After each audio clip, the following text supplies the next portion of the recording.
The history of the residential school still affects our people. Yo, you're not going anywhere. We were pretty much trained to always tell on one another, just to keep on the good side of the nuns.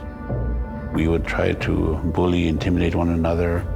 If they're bigger than you, they'll try to fight you and call you names and, corner you, and they'll take what they can take from you. So what's happening now, today? The children see it, hear it, speak it. It passes on.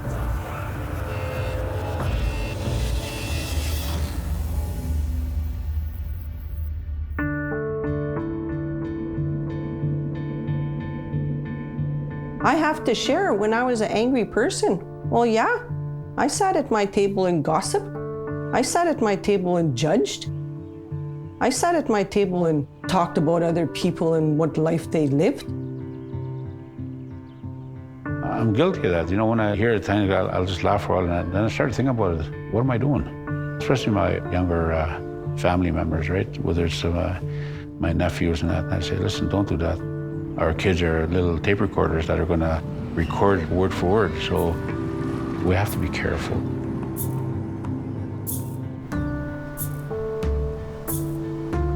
We have to expose the evilness, I guess, behind, bullying, because, we as parents are in charge of our kids.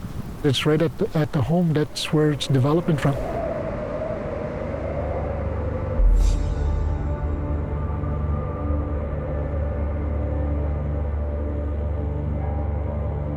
When I was a teenager, I got bullied. I had really curly, frizzy hair, so people would always make fun of that. When I was growing up, I had eczema, so people would call me Scabby and all these names. People always hanging out together and leaving me out. In grade 9, I think that's when I first got a cell phone and started cyberbullying now, and they would have wars of who's prettier and whose picture, and they'll literally put 2 pictures on there, and people would vote, and it would make you feel like crap later.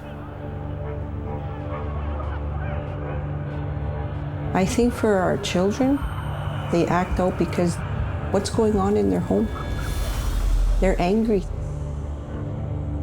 Then what are they doing? They're acting out by being controlling to another child, but really they want that child to feel like how they're feeling. Not having a positive self-esteem, instead of contributing, they'll be kind of in the background causing trouble, being a bully. Or maybe they're seeing their siblings doing something negative and they'll copy it.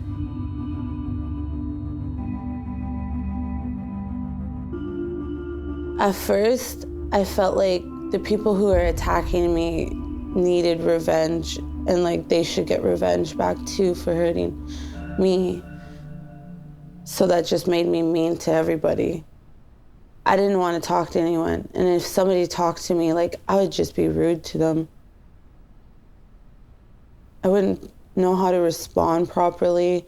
I would always be thinking about something else. I couldn't focus. Every time someone told me to stand up and talk in front of somebody, my stomach would tighten up. Felt like I was ugly. I felt ashamed of myself. I felt like the world was against me. I dropped out of high school. I was so close to graduating.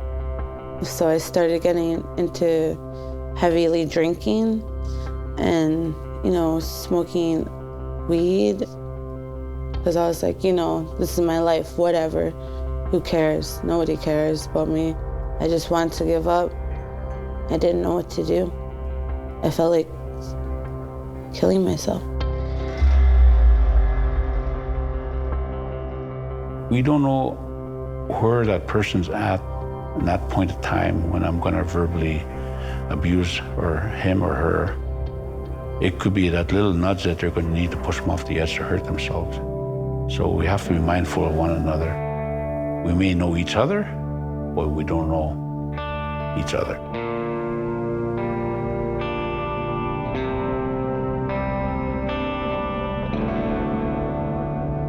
One day, there was nobody home, and I felt like coming home and just like ending my life. But the phone rang, and my mom called, and I just bursted out crying. I couldn't do it anymore. I couldn't hurt myself. I didn't know what to do, so I just cried to my mom.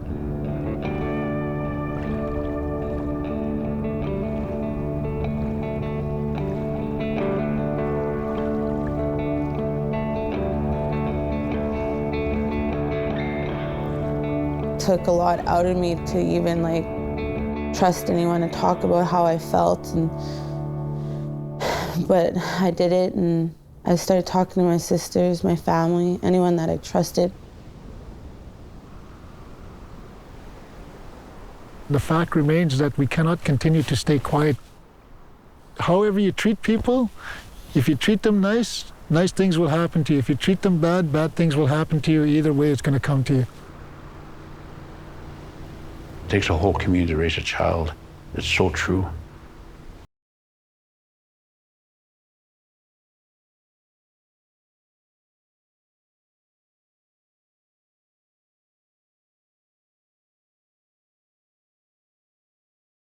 Parent, as a grandparent. Because parents don't want to listen, go to your granny or your grandfather. Even that, if they don't want to listen, it's a close friend. The parents have to step up, not stick up for their kids. Find out both sides, what did your kid did and what did the other one did. Trying to get them to open up.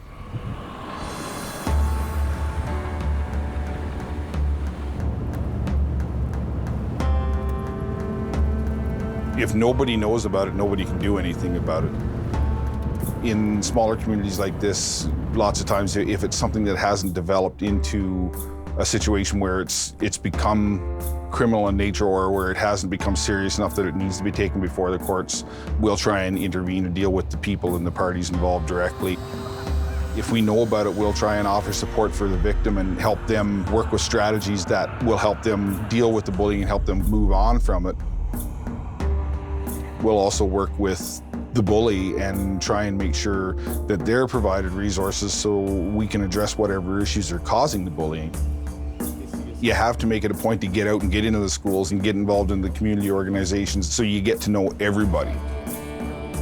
It comes back to being able to gain people's trust and being able to get them to talk to you as a person.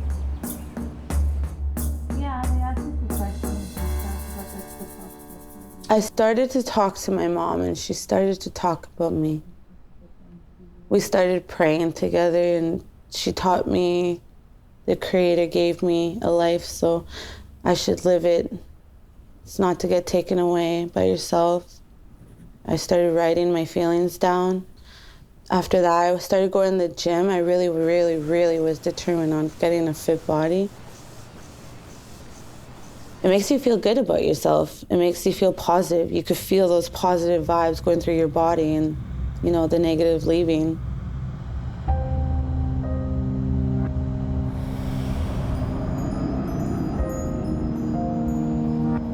We got to break that cycle, and I believe in my heart that the land is there for us to utilize, to bring back our spirit to the true intent of who we are, so that way we could do away with bullying once and for all.